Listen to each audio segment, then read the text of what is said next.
நூஞ்சே மின்னு இது என்ன ஓதுறோம் மிம் அப்படின்னு ஓதணும் ஓகேவா. நூனை வந்து மிம்மா மாத்திரம் மிம். பயா ஜப பை நூஞ்சே நீ மிம் பை நீ நூன் சுவாத் ஜெர்னிஸ் சுவாதலாம் பேஷ் சுல் சுல் Baje B சுல் B மிம் by நிஸ் சுல் B ஓகேவா. காஃப் ஜே கி ரா அலிஃப் ஜபர் ரா மிம் தோ ஜே மின் கிரா மிம் பர பரரஹ் ஓகேவா.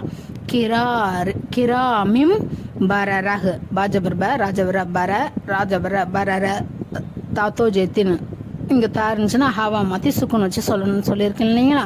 ஏற்கனவே ஒரு சட்டத்தில் பார்த்துருக்கோம். அதுதான் கிரா மிம் பரரஹ் ஓகேவா. அடுத்தது மிம் நூஞ்சே மின்னு இது வந்து இதுக்கு வந்து மிம் அப்படின்னு சொல்கிறோம். ஐன் ஜபர் ப தால் ஜெதி மிம் பதி ஓகேவா. மிம் பேஷ் மு தோஜபத்த ஹஜப் ஹ முத்தஹ ஷது இருக்கு இல்லையா அதனால் முத்தஹ